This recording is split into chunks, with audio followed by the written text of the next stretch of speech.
So hi, I'm Mark Lloyd. I'm co-founder of Property Master Academy, and I've been a property investor since 2005.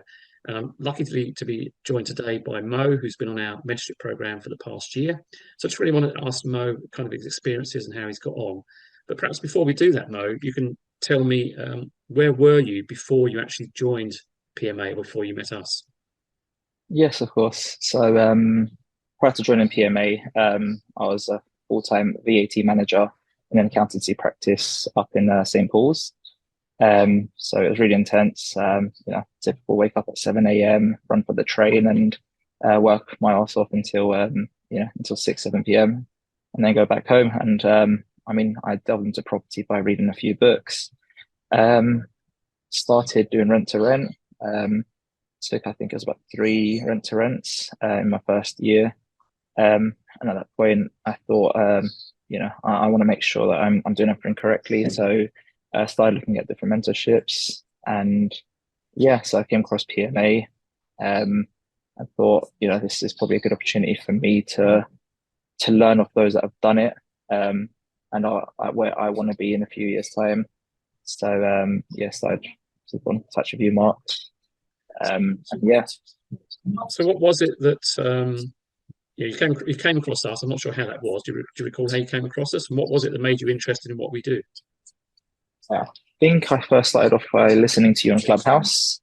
I'm not sure if it's Facebook or Clubhouse. I'm sure it was Clubhouse. And I think I asked a few questions in some of the rooms, and you know, um, you had the answers that I wanted without making things difficult. Because the property isn't a straightforward business. There's a lot of things that could go wrong, but I think with somebody who knows what they're doing and explains things efficiently, it can be a lot easier. And I think you're good at explaining difficult strategies in a very simple term. So I think it was so to answer your questions, it was through Clubhouse. Okay. And what was it about the about PMA and about the program that made you join us? um I think it was the accountability. So we entered the 2 day intense course where you go through the different strategies, and I met a few different other mentees that joined the mentorship, and we were all in the same mindset. Um, we were all at the beginning of our property venture, and there were people with experience and there were those without experience, so it was a mixed group. Um, and there wasn't a lot, to be honest with you, I shouldn't know if I say this, but there wasn't a lot of upselling, which is something that puts me away from any mentorships.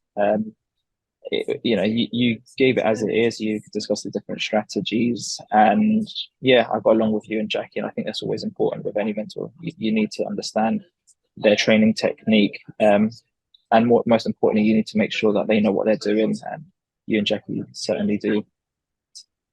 Okay. And how did you find working in a group environment? Oh, it's fantastic.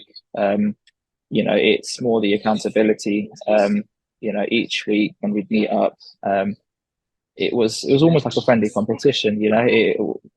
We'd be embarrassed to come to the meeting without having done any deals, or not to say that we were doing deals every single week, but to take some sort of action. And there were some that at the beginning didn't take any action whatsoever, and I think they felt the pressure from other mentees in the group. Being part of a group, we're all on a journey, and nobody wants to be left behind in life, do they? So, having other people push you was a big part of my success.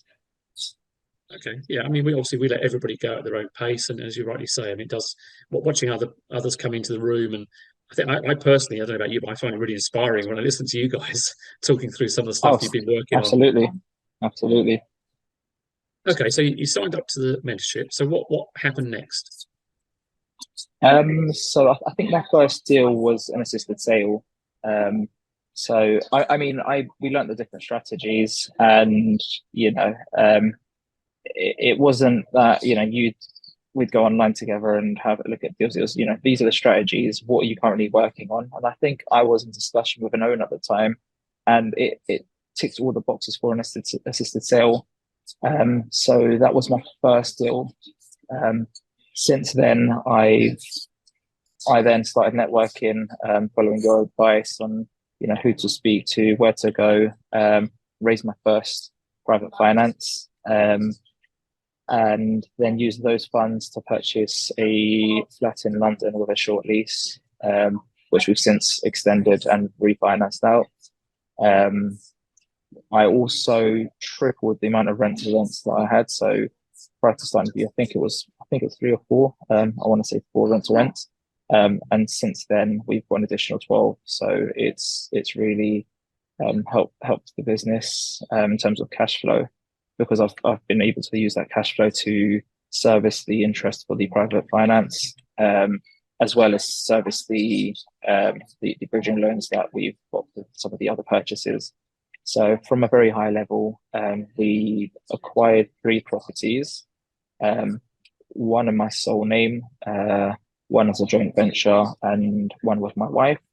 And the fourth transaction wasn't a purchase; it was the assisted sale.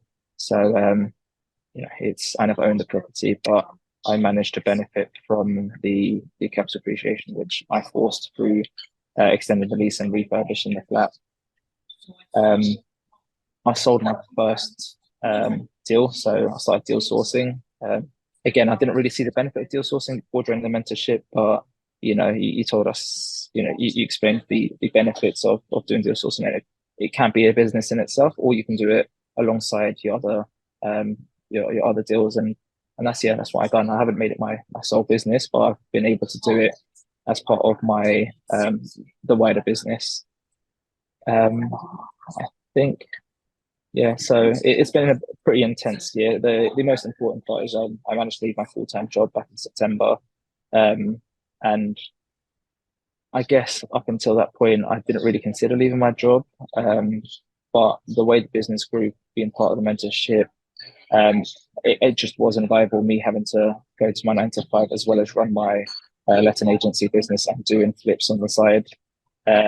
It just wasn't happening. And I guess, again, it isn't just you guys teaching us the strategies, it's you guys being alongside us and listening to us, which helps, because I don't know if you recall, but I mentioned it over a month period. Every week I mentioned me considering leaving my job. And it was good getting feedback from others in the group. And it gave me the confidence to hand in my notice. And since then, it's been, I think, about 5 months now. The business has just grown even more. So it definitely isn't a decision I regret. Fantastic. So I mean, you've done quite a lot in your first year and a bit within property. How does that make you feel now? Yeah, I'm confident. I mean, I can definitely walk into a room with other property business owners and investors, and I can have a long discussion about the market and the different deals that I'm currently working on, which I was definitely not able to do beforehand. I'm now looking at bigger deals. One I mentioned to you a few weeks ago, the commercial unit with 3 others, which I'm considering going down the type of split route.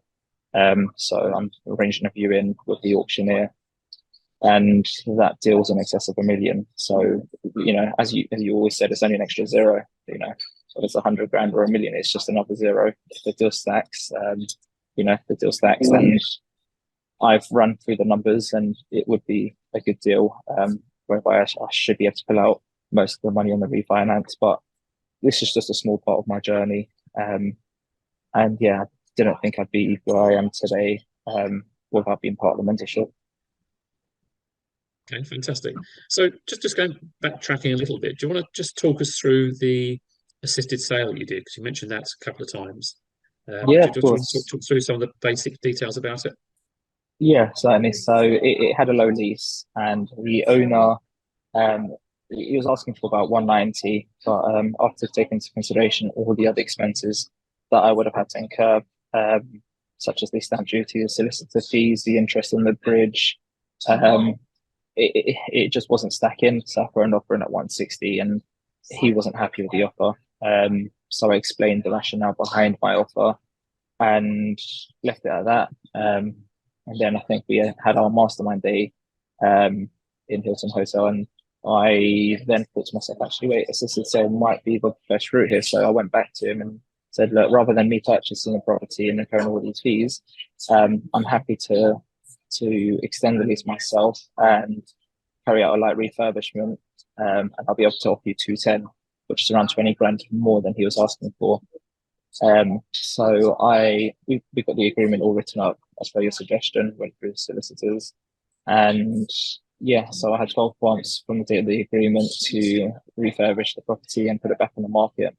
So I carried out a very light refurbishment. Didn't do any reconfiguration, just new kitchen, new bathroom, the basics, and yeah, put it back on the market. Achieved a sale value of 290.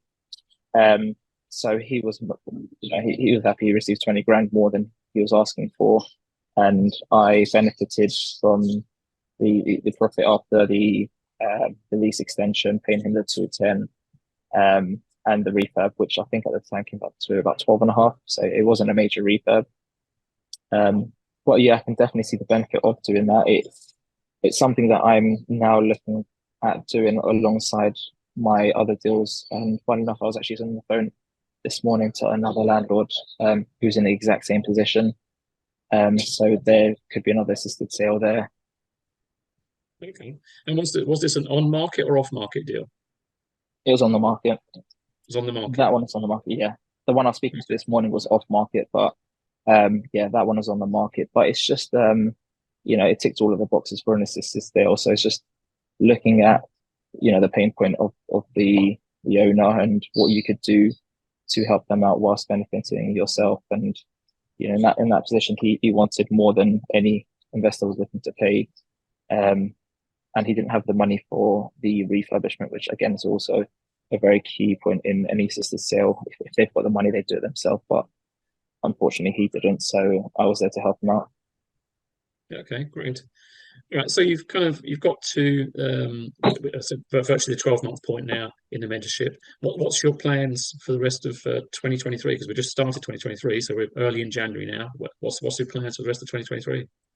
We are. So obviously, as you know, my wife's pregnant, so I'm not going to be able to run around as much as I did before, which I'm a bit glad. I enjoy going out, looking at the different properties and, looking at the different techniques where I'm able to add value, either sell or refinance out. So I'm looking at doing less deals than I did last year, but bigger deals. So more towards the title splitting route, whereby it's more of a paperwork exercise with potentially a small refurbishment of the existing units. And yeah, just looking at blocks of flats as well. I was initially, before I found out my wife's pregnant, looking at the development route, commercial to residential. But we've got a baby boy on the way in March, and I want to give her more time than I did last year. You need to remember I was working full time last year, whilst exceeding my expectations. So it was a lot of me running around. So this year, I think it's just looking at less deals, but bigger deals. So one or two blocks of flats potentially. Okay, so quality, not quantity. Correct. Yes. Yeah. Okay. So I think it's a natural kind of progression. I think once, as a property investor, I think it's finding your feet first, finding out what you like and what you don't like, and then gradually progressing onto other things. Definitely, yeah, definitely. Just even understanding how the financing works and how to raise private finance. It doesn't matter whether you raise 100 grand or 10 grand. It's the fact that you've raised it and you know how to service that investor. And funny enough, having done that, I've had ongoing conversations with that investor, and they're happy to potentially invest in my next deal. So, yeah, you're definitely right. Finding your feet the first year was definitely something I needed to do, and now I've done it. I know what I enjoy doing and what I don't. But yeah, for this year, it's most likely going to be the blocks of flats. Okay, brilliant. All right, so one last main question, really. What would you recommend people do if they were in a similar situation to you, where you were 12 months ago? Look, I messed up. I wouldn't say I messed up, but I wasted a lot of time just procrastinating, reading books, watching YouTube videos, thinking that I was going to get all the answers that I needed. I could definitely say I wasted at least 3-4 months doing that. But join a mentorship. There's no doubt it's going to take you beyond your capabilities. This isn't it for me. I'll certainly join another mentorship in the future. It's something. It's having somebody besides you working through the deals, and whilst some people don't want to spend money on education, it's going to cost you a lot more if the deal goes wrong. So for me, it's just getting trained by the right people, those that have done it, those that know what they're doing, and those with the contacts. For example, the solicitors that I used was one recommended by you, and it was fantastic. And we all know as property investors, solicitors can cost us deals. If you get the wrong solicitor who doesn't know what they're doing, they can scare other landlords away. But yeah, just getting trained by the right people is something I would certainly recommend. Brilliant. So there you go. You've just heard from Mo. He spent the last 12 months on our mentorship program and his experiences.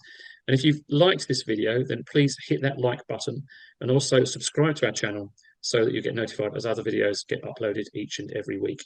Appearing on your screen right now will be some more videos that will help you in your property business. Thank you, Mo, and thanks for listening. Thank you, Mark.